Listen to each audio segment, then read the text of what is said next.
Good morning, everybody. Good morning, Rob. How are you? That must be Marlene. And how are you doing? Great. Great. Morning, Rob. Good morning. So I wanted to to pick your minds about a couple of things. One is what are we doing when you have you go out in a listing appointment, Bobby, and they say, hey, you need to do this, this, and this, it'll be ready in a month. What do you do so you don't get shafted?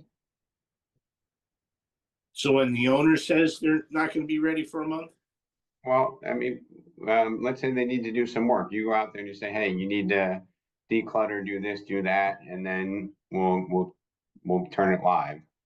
What do you do? well, the one thing I try to offer up to them is that our multiple listing gives a 2-week coming soon status. So I would say, Mr. Lazar, understand one thing, it benefits both of us because it gives you a deadline. You know that you got to get things ready in 2 weeks, but we put it on the market. We delay the showings for 2 weeks, and then it builds a little buzz, a little anticipation. So you do the paperwork now, put the coming soon status on there, and within the next 2 weeks you got to get done what you got to get done. Do they give you 2 weeks or 10 days? 2 weeks, 14 days. Okay. So that's all Jersey MLS. Danielle, does Monmouth County allow you to do coming soons? Yes, just for 1 week though. 1 week. And Kathy, you're not allowed in Bergen County, right? I actually don't do coming soon, so I just listed exclusive so that I can get the photographer in if I have to do staging, whatever I have to do for their puzzle to make it amazing, get the photos all done. If I'm doing videos, get that all done. So day one, we have everything done. And Marlene, do they allow coming soons in Florida? Yes, they do. They last 21 days. 21 days. So that's Yes. So we have 10 in Garden State, 7 in Monmouth, 14 in all Jersey, and 21 in Florida, and 0 in Bergen County. But you know what, Rob? Sometimes maybe you can put an addendum in there saying that you'll keep the property off the market for, say, 3 weeks. But if they say it's going to take longer than that, then what you should do is go ahead, take the listing and put an addendum into the listing stating that, can you do that? That it's going to take them a month. Because if they have to have an estate sale or something like that. So aren't the MLSs requiring that you put it live in a certain date?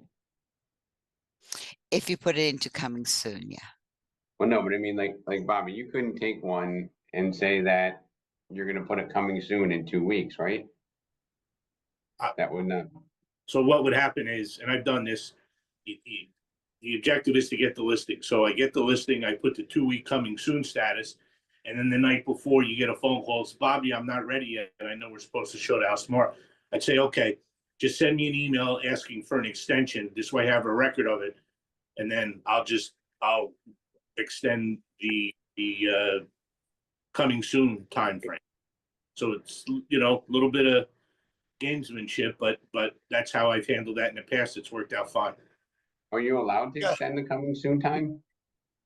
Well, here in Florida, they have a cap on it. So you can only, if you're going to do coming soon, I think it only gives you 10 days or 2 weeks max.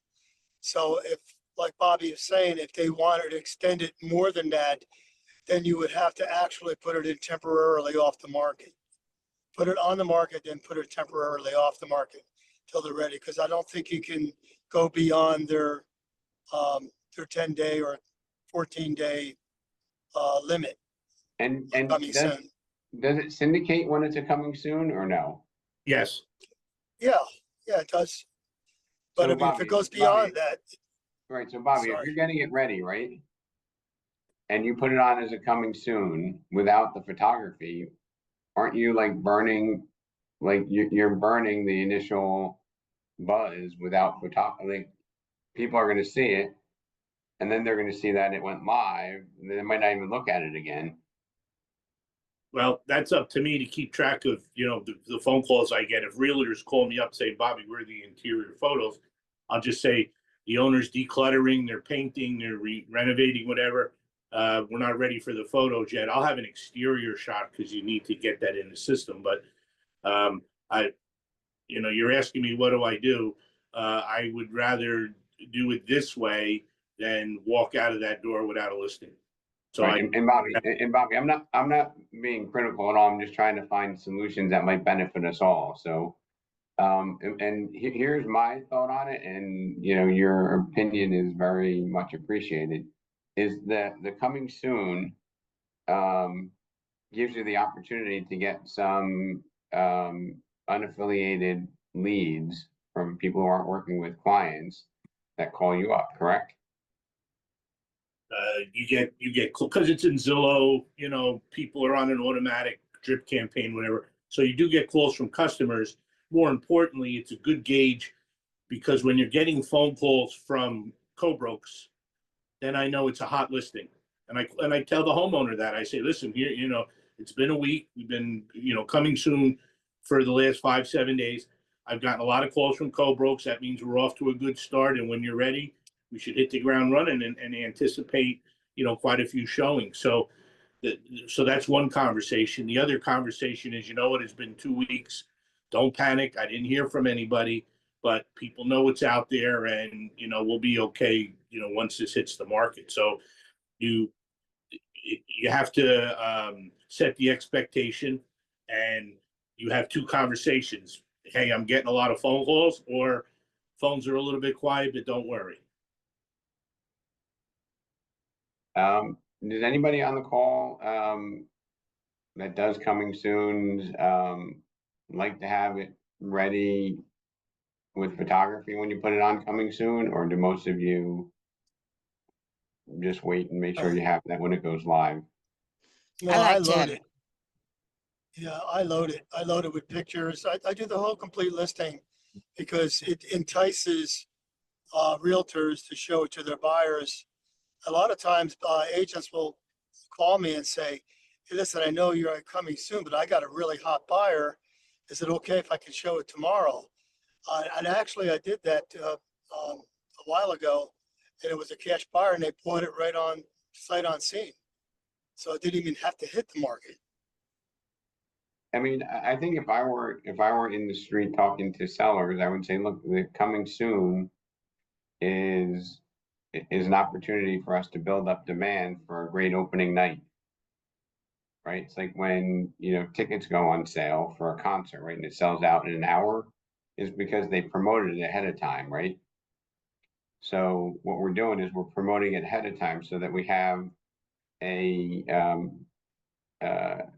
high point of demand when it launches, right? And that means people are going to be concerned, if they like it, that there's going to be a lot of competition, and that means they're going to put forth their best offer.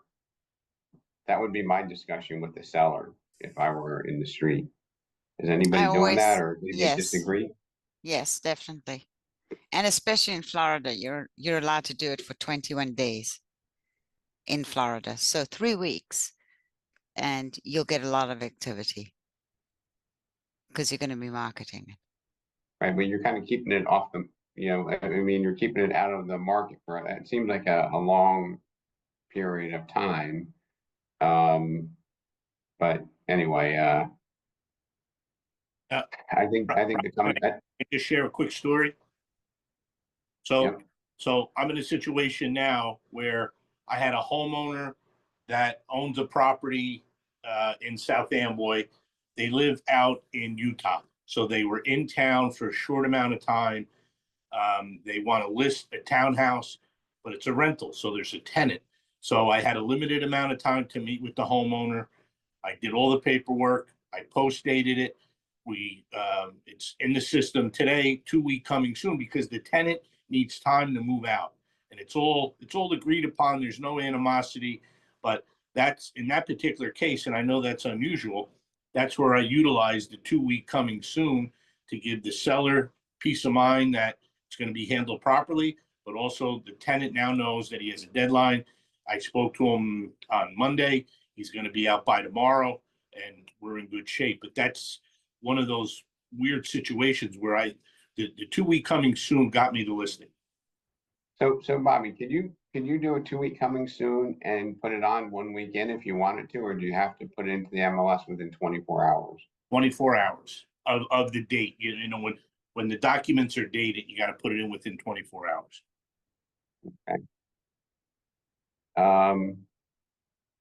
And Chopper, what, do you use coming soons, or they don't allow them in Bergen, right? In NJ? Well, Garden State does, but Garden State is so antiquated. And with Weichert owning 40% of it, I don't even deal with it. But what we'll do a lot of times is our clients will let our team members in ahead of time before we even list it. So we'll come up with a list price and a price not to put on the market. So you hate the Garden State, huh? Oh yeah, no, that's Freddie Flintstone. Second topic here is co-op fees. I, as the broker, I tend to get maybe some oddball ones. So I'm going to put this out there and see if it's prevalent. But I've been dealing with agents on, moderate to hot listings that are getting offers sent to their inbox without ever having had a conversation other than approving the showing through showing time. So they have no idea what the offering is. Are you seeing much of that, or are you getting most showings asking what the compensation is before showing? And maybe I can just start with you, Chopper, and then I'll just go around I get a mix. Sometimes I'll get the question before they show. Sometimes I'll get the question after they've shown. How often do you not get the question until after they submit an offer? We got so many balls in the air at one time. I'm not too sensitive to it. I probably will be now since you asked that question. I guess the one on Rio Vista, he didn't ask until we accepted the offer. But then Okay. again, a lot of them write it in. I had one deal where we were offering 2 and they wanted 2.5, and it was a multiple bid. And I'm like, you don't have enough to warrant it for my client to give you the extra half. So Right. I told them to get it from their client. So, Danielle, what percentage of the people ask what the co-op is before they show it in your gut? Ooh, I think 50. I don't know. It's like 50-50. It's crazy.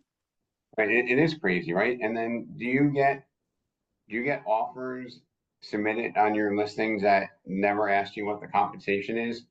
Yes. And when you tell them what the compensation is, do you deduct an MLS fee or a listing fee, like minus 200, or no? Yes. Do you tell them that in text? Do you get the form signed, or do you just tell them verbally? A lot of agents do text, it's definitely a mix. I was just saying this yesterday. I'm like, this is crazy. It's actually causing so much confusion on these commission bills because you don't, people forget, where did they say that? Then you have to, you submit the commission bill and then the commission check is wrong. So it is a little bit of a hot mess right now with that. So my recommendation would be is if you're charging like an MLS or a listing fee, make sure you text it or get the form signed. I think texting it is more practical than filling out a form before they show it. Excuse me, Marlene, how about? Yeah, Rob, our friends at Weichert, Glenn's favorite. yeah, I'm going They to do talk about not- that in a second. Yeah, them and Coldwell Banker. What's that? Them and Coldwell Banker are pushing back on it. I'm going to talk to you about that before we wrap up. Oh, I'm sorry if I jumped ahead. Oh, no. You're very intuitive there. So, Marlene, how about you? We get a lot of texts asking us, how much the co-op fee is before they show it. And then we had one agent come up and say, well, you know what? If you don't give me 3%, I only get 2%. I said, that's what the seller signed. So that's what you're getting. And they Now- bought the house. Now, do any of you, and this is just a chime in if you do, does any of you have your seller say, tell them just to submit an offer with what they're asking and we'll decide? No. Yes. No? Glenn, you say yes. Anybody else say No. yes to it? No, it's all written into the listing. It's all decided before it goes on the market. Okay, because I think it's an interesting concept to say, hey, you know, my seller is offering compensation. Can you submit it with your offer? It's a double-edged sword because if they say, hey, I want 2% and you're 2 minus 250, then you might get a little pushback on that 250. Danielle, Yes. did you say something or no? Oh, no, sorry. Okay, no worries. You know what, Rob? This attorney one time told me that you should always put, you know, in our listings, we already have it, but you should put net if you're offering 3%, 3% net, because if the buyer then goes ahead and asks for compensation, then it could come out of yours if you're doing a broker to broker. Wait, So what was that again? I'm sorry, I I'm not didn't, sure. So give me an example of where that would be applicable, Marlene. Okay, so if the buyer goes through their inspections, you have the listing, and the listings say 600,000, and it's 3% of the gross commission. Then they ask for $15,000 in concessions. Then that percentage would come out of yours, the seller's agent. Do you follow what I'm saying? Yeah, so you're In saying, concessions. If the seller was never offering concessions, but they go through inspections and then they find 15,000 wrong, you negotiate with them, then it comes out of the seller's side, of the seller brokerage side. So I always say 3% net to buyer's agent. when there is a $15,000 concession, are there cases, like, are you saying that your commission is normally adjusted to the net price, or are you getting paid off the gross? Well, we're getting paid off the gross. But if the buyer, after the contract is in effect, comes back and asks for, say, 10 to 15,000 in concessions because they need a new roof, or they need a new this, or they need whatever, then that's where you get nicked, if you want. Right. So my question to you is, Marlene, you have a listing for 600,000. There's a negotiated inspection credit of 15. Is Correct. your seller automatically assuming that he's paying the commission on 585? Yes. Okay, you say yes. Danielle, do you say yes or no? Yes. Chopper? No. no, me either. No, we get paid on the 600. The only time we wouldn't, if it's a seller's concession from the get-go. Let's just say, they want to buy it at 600 and they need $10,000 seller's concession to the closing, then we'd pay on the Right. 590. But if they did the 600 and had 15,000 in, damages or repairs, no, we still get paid on the 600. Sometimes you gotta watch the attorney who tries to amend the contract price at 585. And that's where you jump in and you advise, you can make it whatever you want. We're getting paid on 600. Okay, Yeah. Kathy? I don't assume that it's being taken off of the price. And No, Bobby? this is, Rob, I'll just share some dialogue. Sometimes it works. I should say it works the majority of the time. But if a homeowner or an attorney gives me a little pushback on that, I say, listen, you're asking me to help pay for termites and radon electrical. You're asking me to help pay for the deficiencies on an owner's property. I'm not going to do that. So I stick to my guns, and I agree with Chopper that if it's a seller concession for points and closing costs, then I make that adjustment. But if it's for home inspection repairs, I always try my best to give pushback. And Glenn? I get paid on the price that I sold the house for, So Not- you, in not the deducting, not deducting anything else, yeah. the 600. Yep. Do you, Bobby, do you and Glenn get pushback on that regularly? The attorneys, and then I tell them take it out of their fees. I mean, I tend to agree that, you know, if they didn't maintain the house, why should you take less? What are your thoughts about telling the buyer's agent to submit the offer with the commission they're asking instead of telling them what your seller is offering and having that conversation with the seller? I'm gonna start with Ron first and we'll go around. Okay, repeat the question again. I'm sorry. Go ahead. So your listing says you have 3, you're offering out 2, right? Minus 250. You could have a conversation with your seller saying that I can answer with, I'm offering 2% minus 250, or I can say, submit your offer with what you're looking to get paid, right? And then you Yeah. can make a determination and that can be something that you negotiate. Do you transparently signal what your seller is offering in the listing agreement, or do you ever have a conversation where you say, submit your offer with what you're requesting? No, everything is fixed. Okay, There's no negotiation.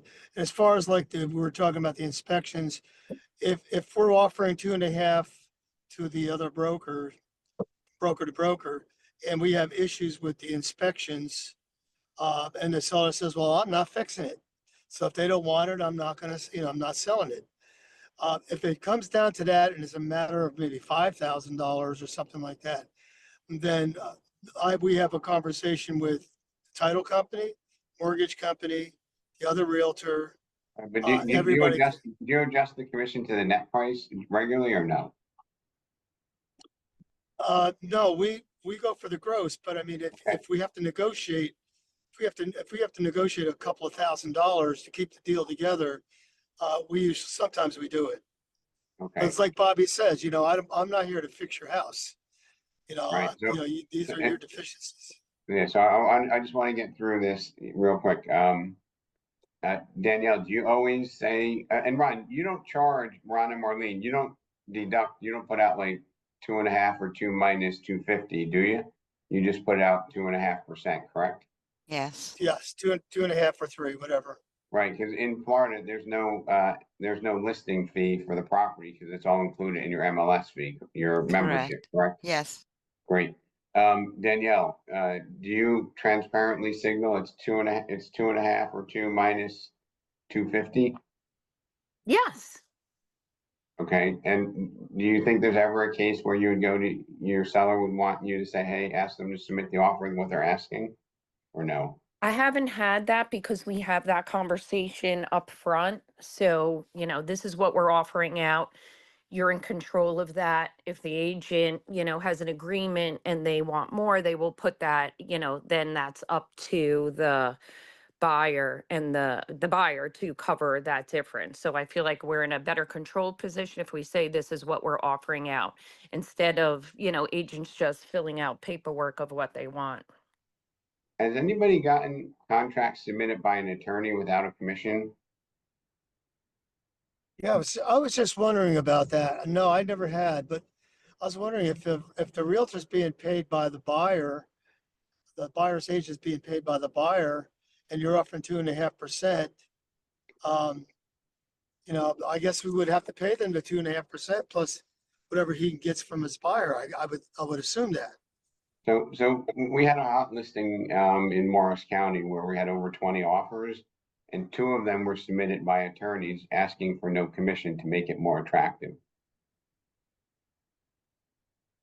And then I guess in that instance that depending on how you write up the listing agreement, you would get only your 2.5 or 3% list side, unless you're clear that if the attorney writes the offer you're still gonna have to let the buyer, you're still gonna have to do certain activities, right? You're gonna That the have to attorney do a can't do. lot of, yeah, a lot of activities. You're gonna have to So- do everything. Right, so Yeah. my thing would be, I'd have a conversation with the seller saying, hey, look at, here. I'm gonna have to meet the appraiser, I'm gonna have to open the door, I'm gonna have to do all of these things. That I want to have a commission of 4% on this particular offer and amend the agreement. Yes, Or you can even put in the agreement, I guess, if there's an unrepresented buyer that you get paid 5 or 4. Does anybody ever do that? yeah, I've done that. We have. What are your thoughts, Bobby, Glenn, and Chopper, on like, hey, if there's an unrepresented buyer, I get paid 5? I've never had that happen. It's a good idea, and I'll have to keep that in mind when it comes across my plate. Do you like the idea, Glenn? How is that different than how we operate today? I'm having a hard, isn't that just the way it is? Well, no, so if there's an unrepresented buyer, right, and the attorney submits the offer, then Oh, the that's- buyer commission would be gone. Yeah, I missed that piece. And there's another instance where this might come into play, where a seller might say, I don't want dual agency. Right, and you say, hey, I'm representing you, the buyer is unrepresented if they choose to move forward, but I get the full commission. That would have to be spelled out. Yeah, I haven't encountered that yet. So I think you'd have to put that in the listing agreement, but I haven't encountered that at all either. So if it comes in, without any commission and you're offering, or you're getting 5% commission, 2.5, I think you get the 2.5, that's it. The other 2.5 to the other agent, if he's waiving it, But then, I think it's about how you put it into the agreement there, Ron. yeah, exactly, yeah. And I think there's also a case where a seller might say, sometimes buyers are squirrely about signing the representation agreement, correct? Yes, That's what I was going to Okay, say, Rob, on this one, because how would an unrepresented buyer, how did they see the property? In order so to they come, show them a property, I got to get them to sign a buyer agency agreement. no, they come to an open house, Bobby. Okay, all right, answered. One-time but- showing agreement. But I think if we put it into the agreement that if there's unrepresented buyer, and you have to perform the buyer agent duties, that you're entitled to the 5%. Or Yes. you're entitled to the full commission. I think if you don't put it in there, then you're gonna be cut out of it if you don't amend the Exactly. agreement. exactly. You have to put it in, it's either an addendum or put it in the listing contract. So, We have a so, side, so my, yeah, so we have a, we're running out of time. So my recommendations or my thoughts on this would be, if you have a listing that's not ready, let's say they need to do some work, to do a exclusive buyer agency agreement on that. And I would like to pump it up with the coming soon, once all the photography is done, because you don't get 2 chances to make a first impression. That coming soon goes out with the front photo. Okay, when it goes live and all the other photos are there, it's not coming across as a new listing to everybody, because it's already been through their inbox. So that's my thought on that. Do a exclusive, and then do a coming soon once the photography is done, and maybe use a 7 to 10 day window to build up demand, because people go crazy when they can't get in, right? They think like you're trying to hold it from them. And I think that there's some psychological advantage to that in launching a listing. I would also recommend that we put into the agreement that if there's an unrepresented buyer, and this is what I would put in there, if there's an unrepresented buyer and I have to do the functions normally assumed by a buyer's agent, if there's an unrepresented buyer, then I would have to do the functions normally done by the buyer's agent. The buyer's agent commission would then be paid to me. Like, I would put something in there like that, because I think it's logical, right? And that could be in 2 different ways. That could be if a buyer comes and they don't want to be represented, you even prepare the contract, or the contract is submitted by an attorney, but you need to provide all the access. right? So you, in either case, you're kind of doing two roles. Does anybody disagree with any of those things or have a debate? No. Initially I did, but you changed my mind. Yeah. Okay. So anyway, Okay. and Glenn, why were you, what were you thinking before? Well, you clarified it when you said that you were doing the duties of the buyer's agent, and at that point I was sold. Right, and I would put that in the listing agreement, right? You have to do the functions that are normally done by the buyer's agent. Yeah. Because Yes, otherwise we're getting screwed, right? yeah, that's a 'Cause good we're getting idea. I had paid, to look. we're getting paid the one side, we're doing extra work. Exactly. I hope this was helpful to everybody. And, you know, I'll probably, you know, talk with our leadership team and maybe have this conversation briefly on one of the masterminds coming up. Sounds good. Hey Sounds Rob, good. back to the Coldwell Banker Weichert. Yeah, really. Oh, yeah. Okay. Yeah, so let's go on some overtime here. So Coldwell Banker and Weichert are pushing back on paying or allowing the deduction for the listing, MLS. Oh, right? Has anybody? Excuse me, I prefer to call it a broker fee. It's a little bit more generic than MLS fee. And let's be honest though, right now, it's probably costing us about $600, $500 to launch a listing, right? With floor plans, photography, MLS fees, right? Which the buyer's agent isn't paying for any of that. So I think there's a basis for it. And if I were in any of your shoes, I would be pushing back on that. I know Chopper, you mentioned that Weichert was pushing back. Have you sparred with them and won or Yeah, no, I crushed their deal. I got somebody else to replace them. how about you, Glenn? I have, and I've been back and forth quite a bit because my territory is always up against them. And Adona said you can basically say, look, it's in our listing agreement. If you don't, your offer will not get accepted. And I said to them, you are absolutely hurting your chance in this highest and best by doing that. So if you want to, just know that your offer is likely not to get accepted. And how about you, Danielle? I've never, I haven't had them push back on it yet. I mean, So- that's crazy. Coldwell Banker and Weichert executives have had conversations with our leadership team saying that we're not charging your people. We don't want you to charge ours. And, you know, they said that their attorneys think that there may be an issue with it, which, you know, I've checked with our attorneys and I've checked with the board and there apparently are none. So, you know, I would push back on it and I would be very clear, like Glenn saying, look, if you don't put it in the offer, you know, it might be disadvantageous to your client. And I guess, you know, when your seller signs it, they can also, you know, initial it and make a change. It would then be, I guess, a counter offer, but that's another option, right? Yeah. Well, I've basically just sent a note over to the attorneys and said during attorney review, I'll be happy to supply you with the agreement that's necessary, but this is the fee that's associated. And if this offer is, if the offer is contingent upon that, and I'll make sure my sellers understand it.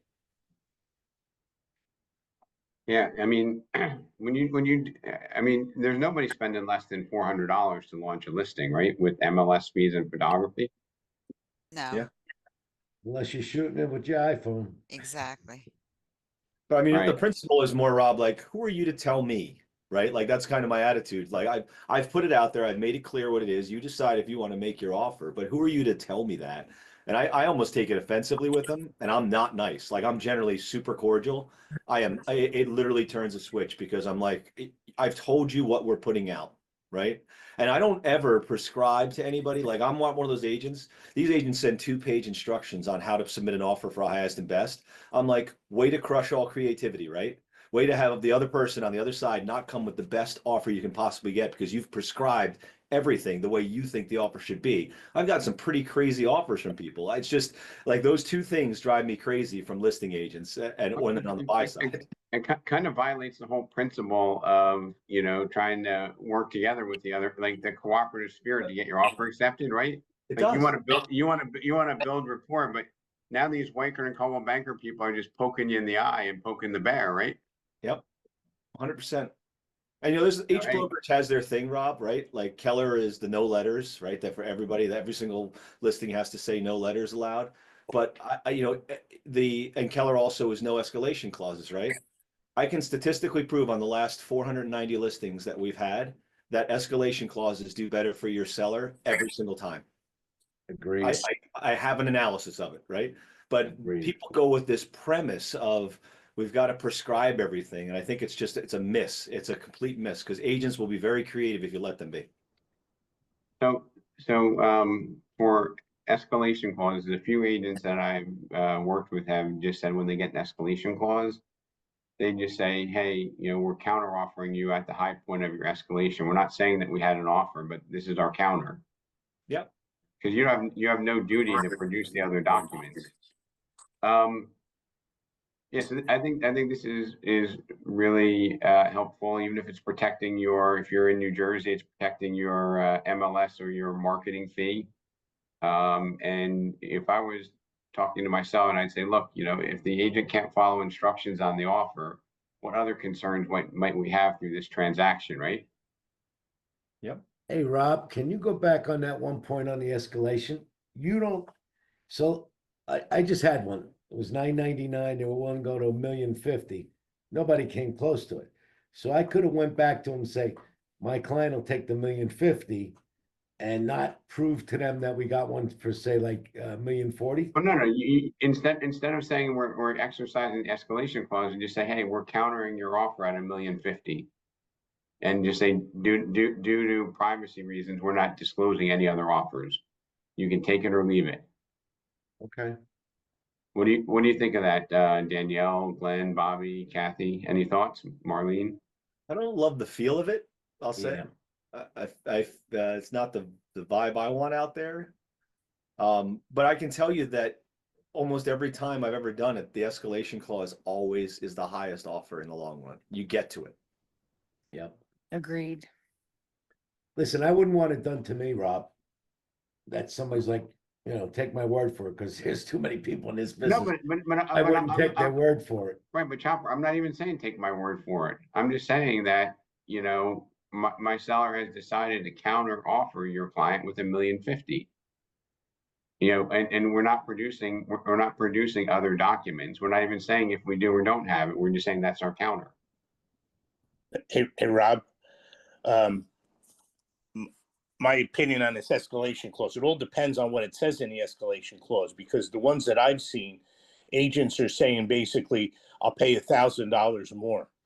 And then by the time you take the fees out, it's a couple $100. So I look at the homeowner and I go, listen, you know, we said highest and best, you know, this person here is making an effort.